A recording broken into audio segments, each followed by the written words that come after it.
ओम शांति। आज 6/8/2023 है। अव्यक्त बाप दादा की वाणी है। रविवार का मुरली है। रिवाइज है 31/3/95 मधुबन। परमात्मा मिलन मेले की सौगात, ताज तख्त और तिलक। परमात्मा मिलन मेले की सौगात क्या है? ताज, तख्त और तिलक। आज बेहद का बाप बेहद में सभी बच्चों को देख रहे हैं। बेहद का बाप है और आप सभी भी बेहद के मालिक सो बालक हो। बाप दादा सभी स्नेही सहयोगी बच्चों को देख हर्षित हो रहे हैं और बच्चे बाप को देखकर हर्षित हो रहे हैं। बाप को ज्यादा खुशी है व बच्चों को ज्यादा खुशी है। क्या कहेंगे दोनों को? इसको कहा जाता है परमात्मा मिलन मेला। मेले तो बहुत होते हैं, लेकिन परमात्मा मिलन मेला एक ही संगम युग पर होता है। सारे कल्प में नहीं हो सकता है, अब हो रहा है और होगा। आप सबको भी मेला अच्छा लग रहा है ना? बाप दादा तो बच्चों के भाग्य को देख हर्षित होते हैं और दिल में गीत गाते हैं, वाह बच्चे वाह। जो भाग्य स्वप्न में भी ना था, संकल्प में भी नहीं था, लेकिन अब साकार में श्रेष्ठ भाग्य अनुभव कर रहे हैं। हर एक के मस्तक पर श्रेष्ठ भाग्य की लकीर चमक रही है। सभी चमकते हुए सितारे हो ना। अपना ये श्रेष्ठ भाग्य स्मृति में रहता है ना। क्यों श्रेष्ठ भाग्य है? क्योंकि भाग्य विधाता द्वारा आप भाग्यवान आत्माओं का दिव्य ब्राह्मण जन्म हुआ है। बाप को भी भाग्य विधाता कहते हैं और ब्रह्मा को भी भाग्य विधाता कहते हैं, और आप सबका जन्म बाप दादा द्वारा हुआ है। तो जिसका बाप स्वयं भाग्य विधाता है, उसका भाग्य कितना श्रेष्ठ होगा। परमात्मा मिलन मना रहे हो ना? डबल फॉरेनर्स से ये भी मना रहे हैं। बेहद के मेले में अगर डबल विदेशी नहीं होते तो बेहद का नहीं कहा जाता, फिर वो देश का ही कहला जाता ना, हद का कहा जाता, एक एरिया।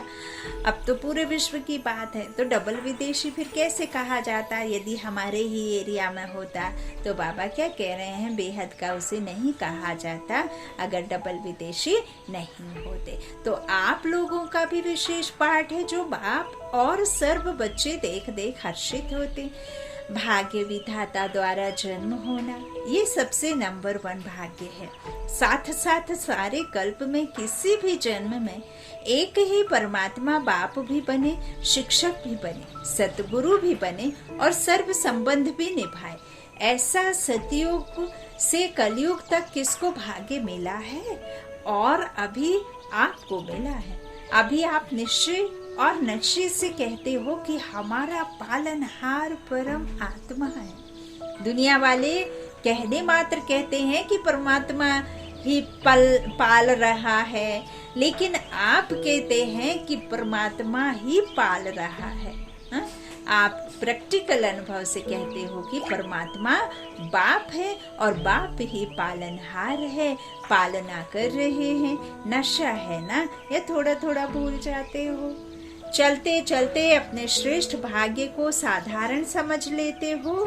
है श्रेष्ठ लेकिन समझ साधारण लेते हो। इसलिए जो नशा और खुशी की झलक सदा होनी चाहिए वह नहीं रहती।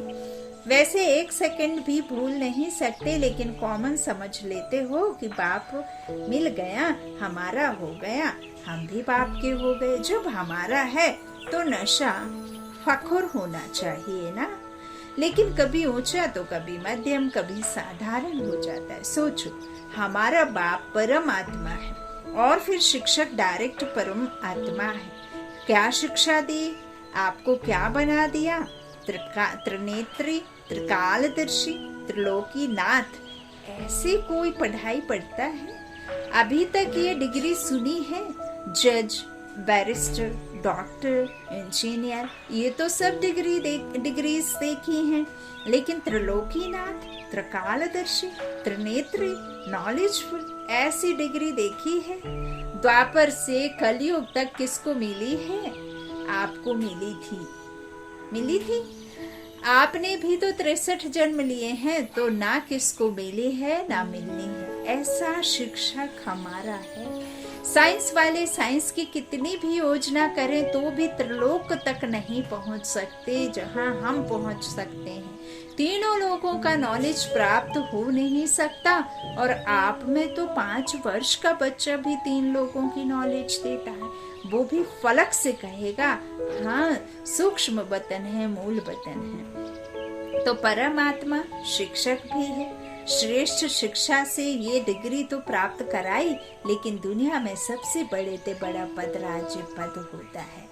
तो पढ़ाई से पद भी मिलता है ना, तो आपको राजा बनाया है।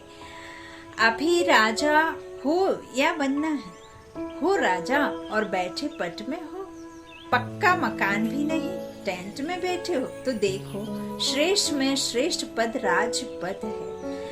अभी भी स्वराज्य अधिकारी हो और भविष्य में भी विश्व राज्य अधिकारी बनना ही है, ये पक्का है ना। किसको राज्य करना है? आप राज्य करेंगे कि आपके ऊपर कोई राजा राज्य करेगा?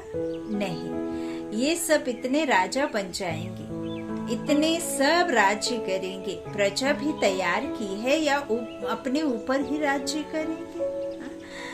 तो अपना भाग्य देखो, परमात्मा मेरा शिक्षक है, राज्य पद देने वाला, और फिर सतगुरु बन। गुरु क्या करते हैं? मंत्र देते हैं ना। तो सतगुरु ने क्या मंत्र दिया?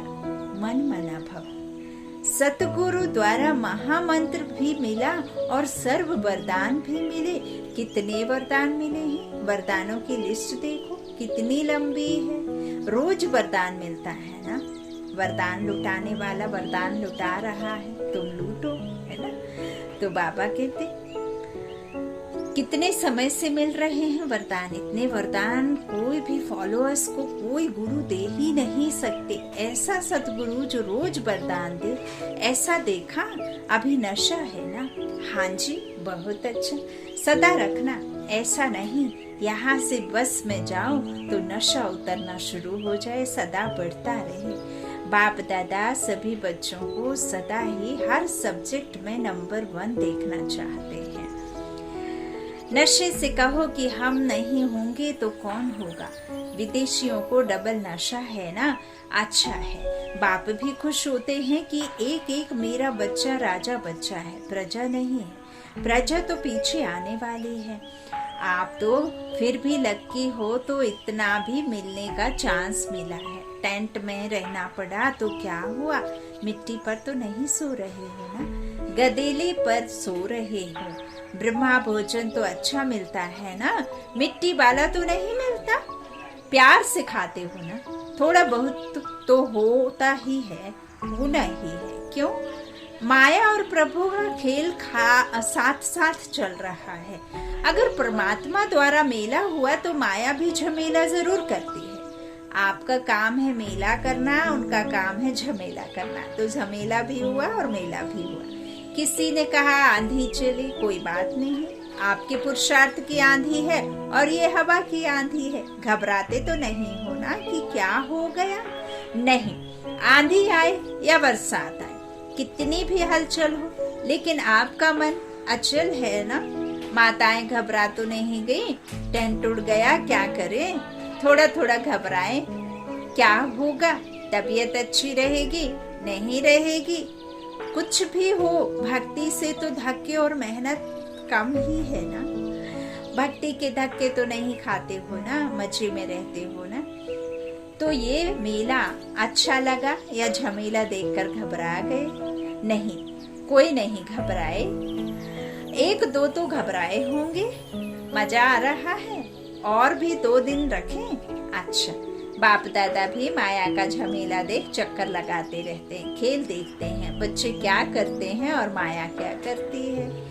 बाप दादा को बच्चों का स्नेह देख खुशी है। स्नेह है कि स्नेह ने मेला रचाया है। बाप का भी स्नेह है तो बच्चों का भी स्नेह है, दोनों मिल गए तो क्या होगा। क्या हो गया, मेला दृश्य भी कितना अच्छा लग रहा है। ऐसा कभी सोचा था इतना बड़ा परिवार मिलेगा, और इतना परिवार किसको होगा।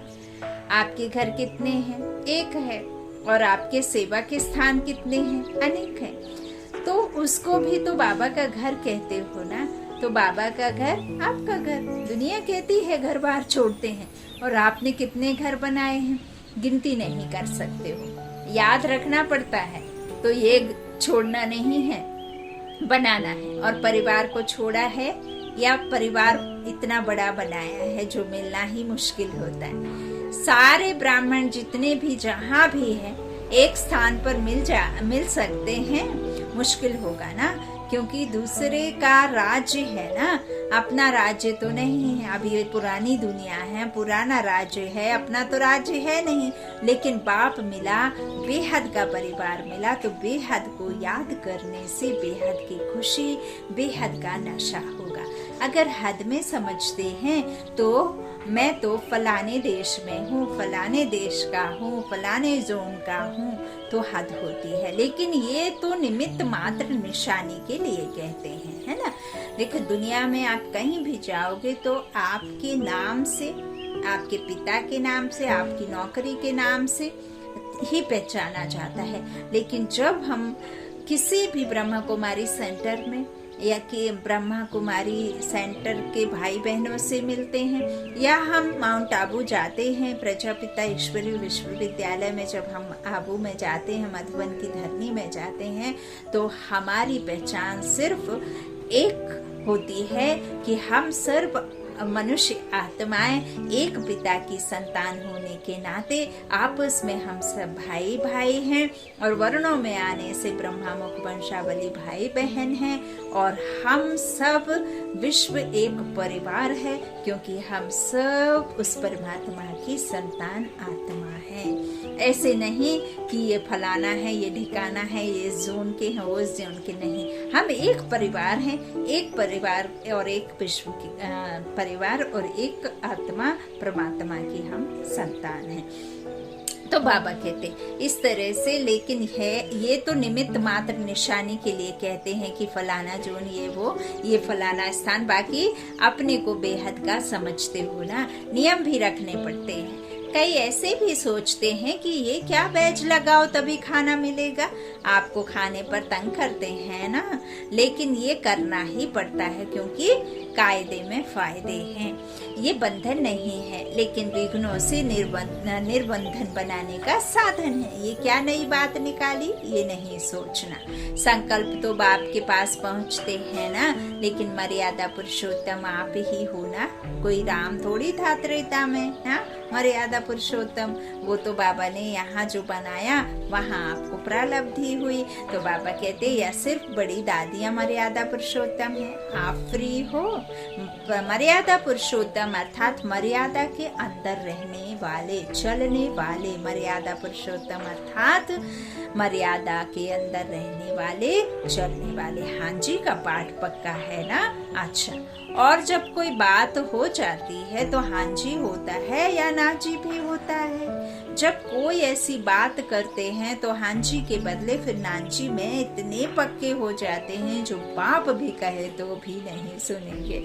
जैसे स्थापना में जब छोटे छोटे बच्चे आए तो बाप दादा उन्हों को पाठ पक्का कराने लिए हमेशा कहते रहे कि ना करना मना नास्तिक, ना करना माना नास्तिक, हाँ करना माना आस्तिक। तो आप सब कौन हो? आस्तिक हो, नास्तिक तो नहीं हो ना। कभी कभी बन जाते, खेल करते हैं, माया के भी नॉलेजफुल हो गए, क्योंकि माया भी नॉलेजफुल है। गिराने में माया नॉलेजफुल है और उड़ाने में आप नॉलेजफुल हो। तो माया भी देखती है कि इसकी उड़ान थोड़ी नीचे ऊपर हो गई है, तो देख करके बार करती है। और आप नॉलेजफुल होने के कारण जान जाते हो तो हार नहीं खाते हो। लेकिन विजय का हार गले में पड़ा, सबके गले में विजय की माला है, या कभी कभी उतार देते हो। अच्छा, पीछे वाले मौज में हो, यह भी मधुबन की ही एरिया हुई ना। तो सिवाय मधुबन के और कहाँ इतना बड़ा मेला हो सकता है? नहीं हो सकता है ना। तो मधुबन है बेहद का घर, यहाँ से बेहद है और जगह फिर भी सब देखना पड़ता है। और यहाँ संकल्प किया और हो गया, तो सभी अपने भाग्य द्वारा परमात्मा मेले में पहुंच गए। जो पहली बारी इस कल्प में आए हैं वो हाथ उठाओ। करीब 13-14 हजार भाई बहनों की सभा है, उसमें बहुत से नए भाई बहने हैं। अच्छा है, टीवी में देख रहे हो, ये भी देखो मेजॉरिटी साइंस के साधन अभी अभी निकले हैं। कुछ वर्ष पहले ये साइंस के साधन भी नहीं थे, लेकिन किसके लिए निकले हैं? आपके लिए। बाप दादा भी साइंस वाले बच्चों को मुबारक देते हैं, है ना। थोड़े समय पहले फोन नहीं था तो चिट्ठियाँ चलती थी, है ना।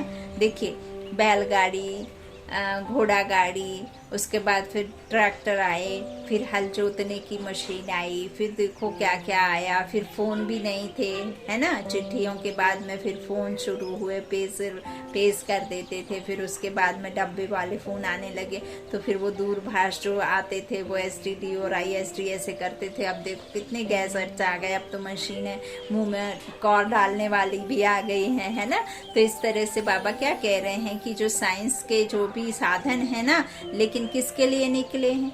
आपके लिए। बाप दादा भी साइंस वाले बच्चों को मुबारक देते हैं। अब हम घर में बैठ के मुरली पढ़ रहे हैं और आप घर में बैठ के मुरली सुन रहे हैं। बाबा ने टैब भी चलाए, मुरलियां भी सेंटर्स पर भेजते हैं, तो स्पीड पोस्ट से भेजते हैं, तो कितना इजी हो गया ना सब कुछ। तो बाबा कहते हैं, मुबारक देते हैं, क्योंकि बाप के बच्चे उसमें सुख तो ले रहे हैं ना। हाँ बाबा, शुक्रिया शुक्रिया। तो कितना अच्छा लग रहा है। लेकिन बाप दादा अब क्या चाहते हैं?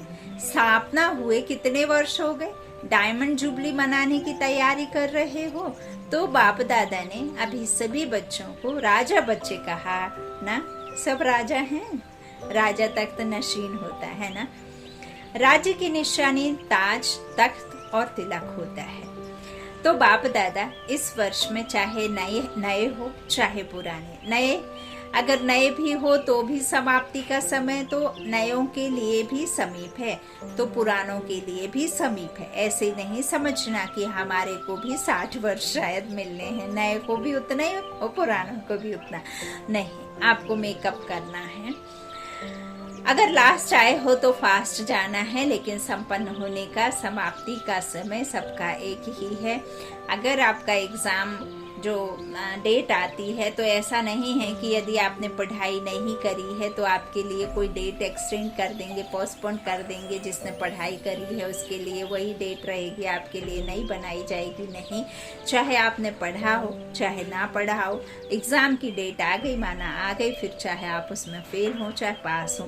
तो ऐसा नहीं है कि बाबा कह रहे जो पीछे आए हों उनके लिए कुछ अलग नियम होंगे और जो पहले आए हों उनके लिए अलग नियम होंगे। नहीं, बाबा कहते मेकअप कर लो, लास्ट सो फास्ट जाना है, लेकिन संपन्न होने का, समाप्ति होने का समय सबका एक ही है। इसलिए चाहे नए हो या पुराने हो, लेकिन मैं स्वराज्य अधिकारी आत्मा हूँ। सदा स्मृति का तिलक लगा हुआ ही है, कभी मिट जाए कभी लगा हुआ हो नहीं। राज्य अधिकारी अर्थात तिलकधारी।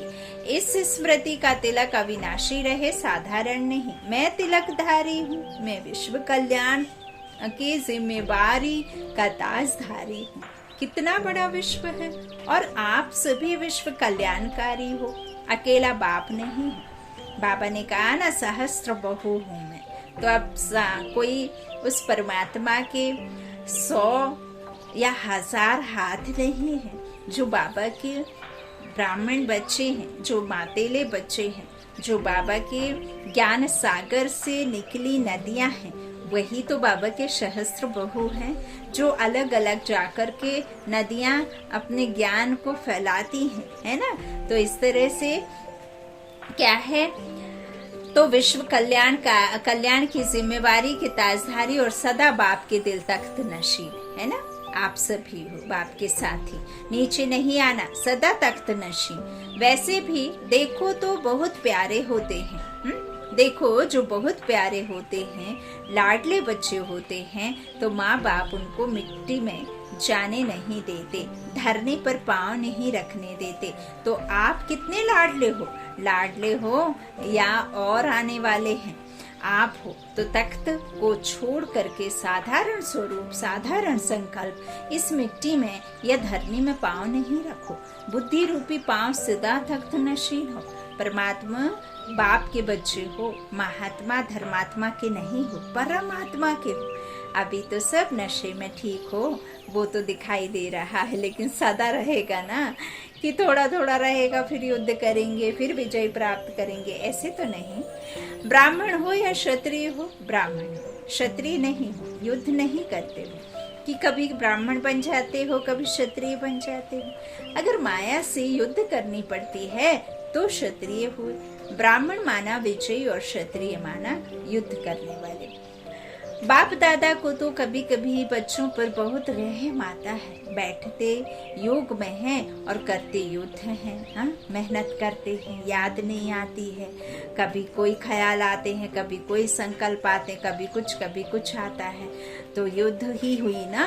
आपको जब डायरेक्ट कनेक्शन नहीं जुड़ता है उसका मतलब आप व्यर्थ में चल रहे हो, माया से युद्ध कर रहे हो, है ना, गलत ख्यालात विकल्प चल रहे हैं। तो कह रहे हैं बाबा कि बैठते योग में हैं और करते युद्ध हैं तो बाप को रहम आता। कहेंगे 1 घंटे योग लगाया, लेकिन 1 घंटे में युद्ध कितना समय चली और योग कितना समय रहा। अगर किसी भी कारण से अनुभूति नहीं होती है तो अवश्य ही युद्ध की स्टेज है। बाप दादा कहते हैं योगी बच्चे हैं और बन जाते हैं योद्धे बच्चे। कब तक युद्ध करेंगे?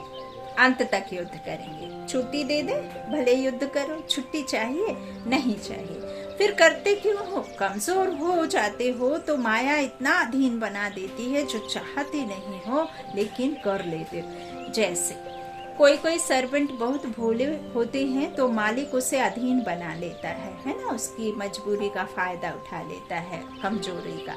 सर्वेंट जो नहीं कर सकता उसके लिए भी मालिक कहता है करो, नहीं तो नौकरी क्यों करते हो। माया भी ऐसे करती है, आप चाहते नहीं हो लेकिन कमजोर होने के कारण माया के अधीन बनना पड़ता है। तो उस समय योगी हो या योद्धे हो, योगी तो नहीं कहेंगे ना। तो बाप दादा यही चाहते हैं कि हर एक बच्चा योगी बच्चा हो, युद्ध वाला नहीं। बाप दादा को बच्चों की युद्ध की मेहनत अच्छी नहीं लगती। परमात्मा बच्चे तो सदा मौज में रहते हैं ना, रहने वाले हैं। आप कोई आम मनुष्य के तो बच्चे नहीं हो, आप सुख सागर, प्रेम के सागर, शक्तिमान बाप के बच्चे हो ना, सर्वशक्तिमान के, सर्वोदया के हैं। तो इसीलिए आपको मेहनत नहीं लगनी चाहिए। हाँ, तो परमात्मा बच्चे तो सदा मौज में रहने वाले हैं, मजे में रहने वाले, युद्ध की मेहनत वाले नहीं। तो क्या बनेंगे, योगी बच्चे या योद्धे बच्चे? योगी बनेंगे या थोड़ा थोड़ा युद्ध करना अच्छा है? कहने में तो हाँ हाँ करते हो और जब करते हो तो उस समय फोटो निकलता है। तो इस वर्ष सभी का पाठ हो सदा राज्य अधिकारी, अधीनता समाप्त हो। अच्छा, सर्व तरफ के, देश विदेश के सर्व सूक्ष्म स्वरूप से दृश्य देखने वाली आत्माएं, चारों ओर के सदा श्रेष्ठ पालना में पलने वाली, श्रेष्ठ पढ़ाई से राज्य पद पाने वाली आत्माएं, सदगुरु द्वारा सर्व वरदान प्राप्त करने वाली आत्माएं, सदा माया जीत विजय रत्न, सदा युद्ध को छोड़ राजयोगी स्थिति में स्थित रहने वाली सर्वश्रेष्ठ आत्माओं को बाप दादा का याद प्यार और नमस्ते नमस्ते नमस्ते। वरदान है एकांत और एकाग्रता के अटेंशन द्वारा तीव्र गति से सूक्ष्म सेवा करने वाले सच्चे सेवाधारी भक्त, दूर बैठे बेहद विश्व के आत्माओं की सेवा करने लिए मन और बुद्धि सदा फ्री चाहिए। छोटी छोटी साधारण बातों में मन और बुद्धि को बिजी नहीं करो। तीव्र गति की सूक्ष्म सेवा के लिए एकांत और एकाग्रता पर विशेष अटेंशन दो। अटेंशन देते देते टेंशन में मत आओ। बिजी होते भी बीच बीच में 1 घड़ी 2 घड़ी निकाल एकांत के अनुभव करो। इसीलिए बाबा कहते हैं कि ट्रैफिक कंट्रोल करो। ट्रैफिक कंट्रोल माना बीच बीच में अपने मन को इस परमात्मा शक्ति से जोड़ो तो आपको जो भी व्यर्थ है वो खत्म होगा। परमात्मा से जुड़ना अर्थात समर्थी में आना, है ना। तो इस तरह 1 घड़ी 2 घड़ी निकाल एकांत का अनुभव करो। बाहर की परिस्थिति भले हलचल की हो लेकिन मन बुद्धि को जिस समय चाहो एक के अंत में सेकंड में एकाग्र कर लो, तब सच्चे सेवाधारी बन सेवा के निमित्त बन सकेंगे। स्लोगन है ज्ञानी तू आत्मा वह है जो ज्ञान के हर राज को समझकर राजयुक्त, युक्ति युक्त और योग युक्त हो कर्म करे। स्लोगन, ज्ञानी तू आत्मा वह है जो ज्ञान के हर राज को समझकर राजयुक्त, युक्ति युक्त और योग युक्त हो कर्म करे, है ना। अच्छा, तो बाबा कह रहे हैं कि कितना भी हलचल वाला माहौल हो, कितना भी आपको सराउंडिंग कुछ भी दिखाई दे, सुनाई दे, कितना भी व्यर्थ हो, कितना भी हाय हाय हो, लेकिन आपको वाह वाह करना है। हर सीन को आपको एक बेहद का ड्रामा समझ करके मंच पर हम पार्ट बजा रहे हैं, ऐसे समझ करके हर हाल में आपको हल्के रहना है। जो हो रहा है कल्याणकारी युग है, कल्याण ही हो रहा है, चाहे फिर वो कैसे भी हो। अच्छा, ओम शांति। शुक्रिया बाप दादा, शुक्रिया आप सभी भाई बहनों के स्नेह का, प्यार का। ओम शांति।